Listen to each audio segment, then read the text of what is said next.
70 years. It's hard to describe just how much the world has changed in just 70, what the ancients considered the full span of a single human life.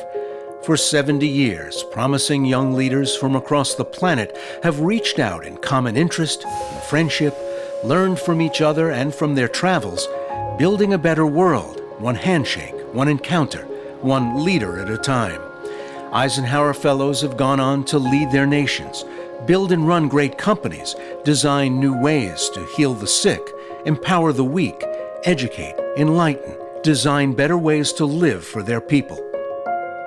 Trustee Emeritus Keith Wheelock, son of one of the organization's founders, Ward Wheelock, recalls the beginning. Eisenhower Fellowships began with a simple and innovative idea that something good would come of an international exchange of promising leaders.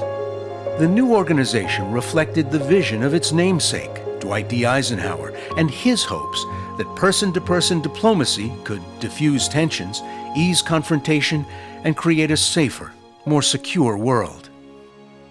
From that idea, through 7 decades, 11 presidential administrations, through war and peace, a small but mighty army has come to America, then fanned back out through the world.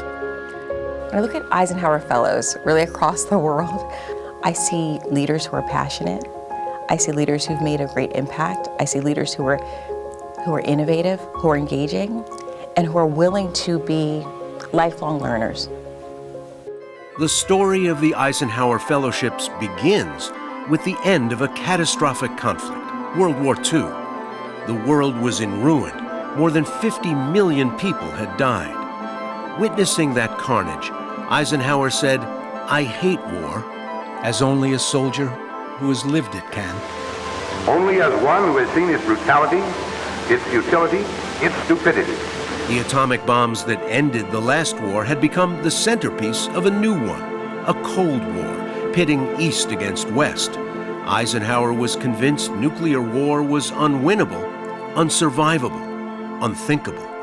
Befitting Ike's vision, a group of the new president's Philadelphia friends got together in 1953 to plan a birthday present for the most admired man in America. They included publisher, broadcaster, and philanthropist Walter Annenberg, former Federal Reserve Chairman and Scott Paper Company President Thomas McCabe, Philadelphia manufacturer Philip Sharples, public relations executive Ward Wheelock, and Courtney Smith, president of Swarthmore College. They created an independent, non-governmental, non-partisan, non-profit institution. McCabe wrote President Eisenhower to explain its principles. To help promote understanding between the United States and other nations, and between other nations and the United States. The organization must be non-political and subject to no political attack. Fellowships must be the most desired in the world, fit today's conditions and President Eisenhower's basic philosophy, available to all regardless of race, creed, color, sex, or politics, certain of continuance on a big scale to make it really important, must be worthy of the name.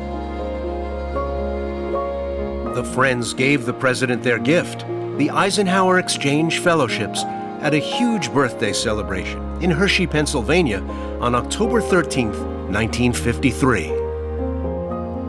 Eisenhower called it the greatest birthday present of his life. The first fellows arrived in 1954, 16 in all, including 3 Americans who headed overseas. 13 foreign leaders traveled the United States for a full calendar year. After starting life in New York, EF headquarters moved to Philadelphia, where Chairman McCabe bought the original EF house on 16th Street in Center City and gave it to the fellowships. President Eisenhower met the fellows in his White House years, setting a precedent for future fellows' U.S. experience, a chance to talk to the President of the United States. Notice anything about the early class pictures? In the beginning, the young leaders were all men. The first woman became a fellow in 1961, Pilar Villegas of Spain.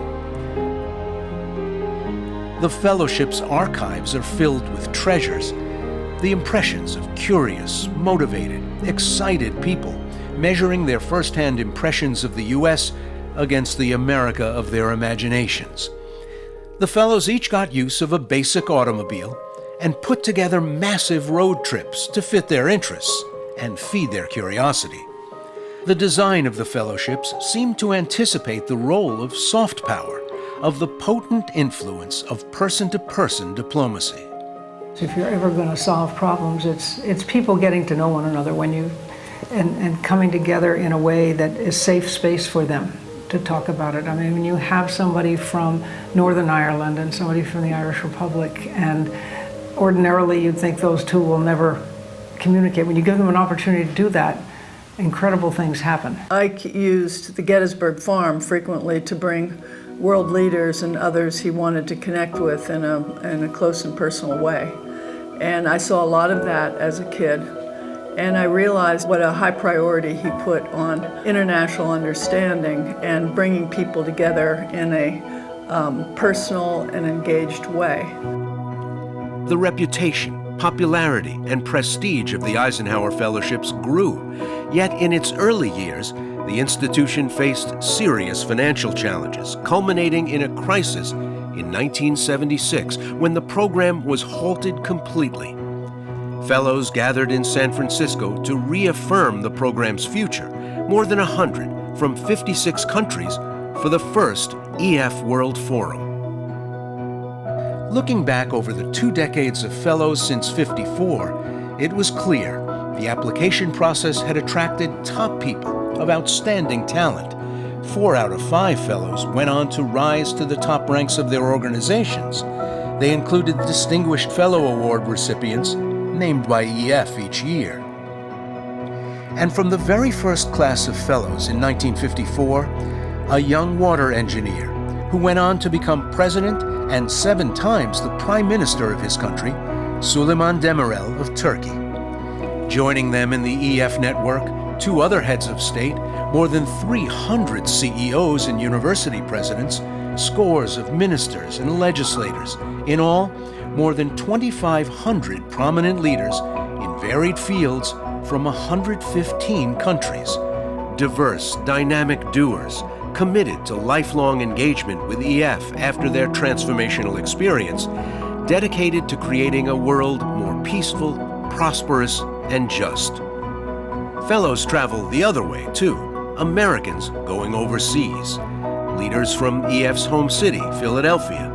And Philadelphia is one of 8 USA hubs across the country, as EF has expanded coast to coast to become a truly national organization. American and international fellows united by their common purpose to apply what they learn overseas to better their societies.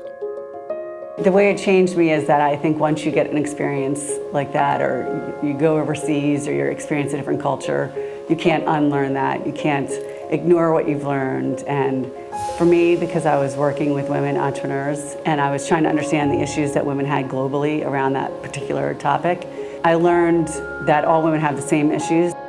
Now, exposing America's rising leaders to the rest of the world is a core emphasis of the Eisenhower Fellowships.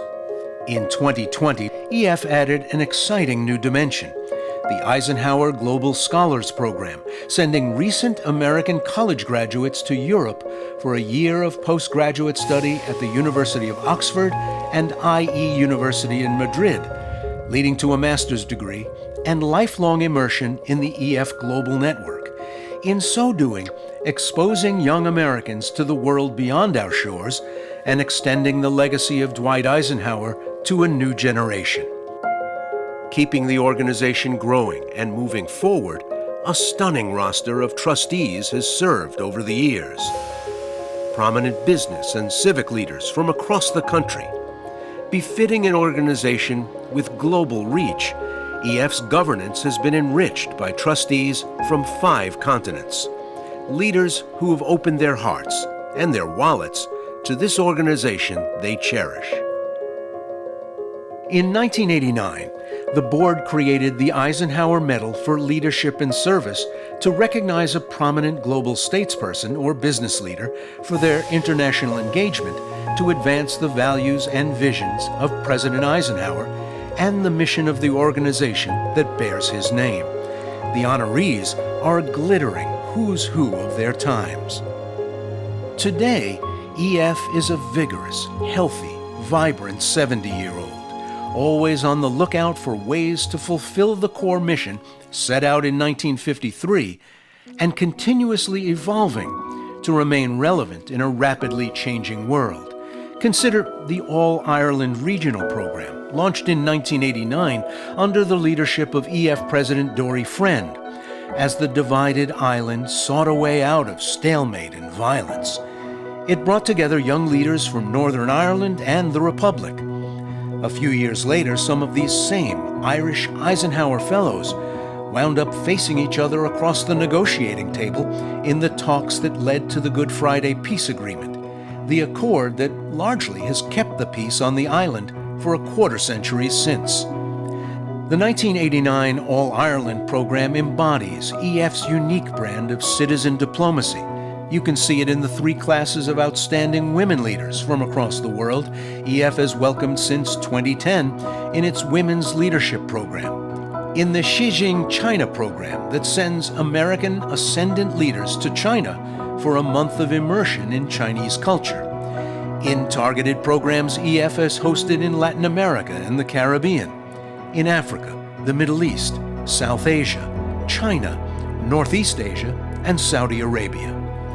In 2013, EF hosted a Southeast Asia regional program that brought to the U.S. for the first time fellows from Vietnam, this former American enemy, now home to one of the most robust and impressive chapters of Eisenhower Fellows. In between these programs, EF has convened its fellows in global and regional conferences to address the pressing issues of the day in Alicante, Spain, Paris, Athens, Malaga, Cartagena, Dubai, Dublin, Bangkok, Bali, London, and Kigali, Rwanda, bringing together fellows and other thought leaders from India, Pakistan, China, Taiwan, the Muslim world, and Israel. 5 years ago, David Eisenhower reflected on the unique nature of this organization, named for his grandfather and driven by its timeless values. It has been 65 years since friends of Dwight Eisenhower made him a gift of this organization. And over the past 65 years, it has proven to be an enterprise for all seasons. In the season of Cold War, in the season of post-Cold War, in the season of fault lines and clashes of civilization, in the season of globalization. It has been an enterprise for all seasons.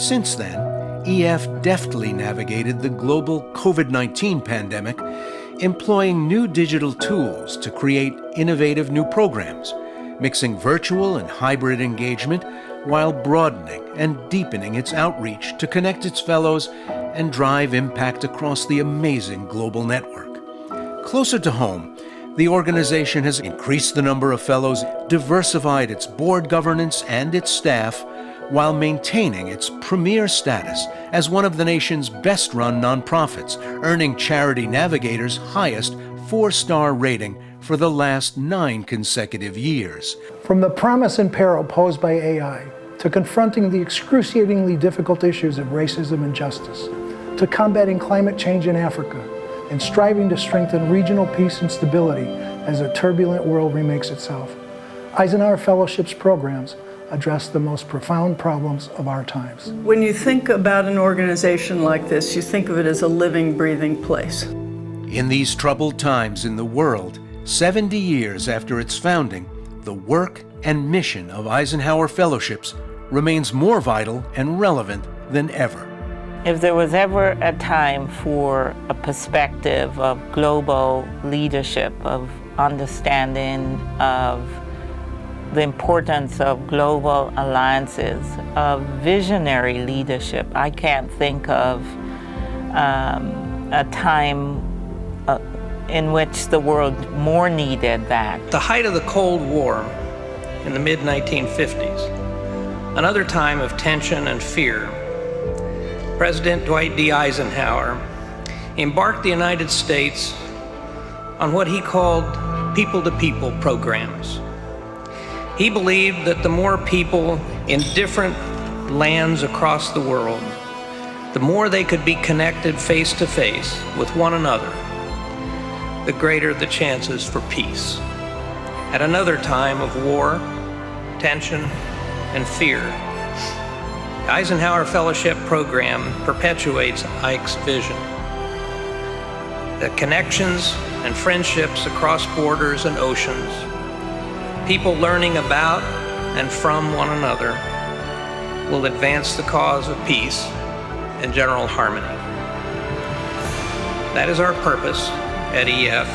We reaffirm our commitment to expand our efforts going forward.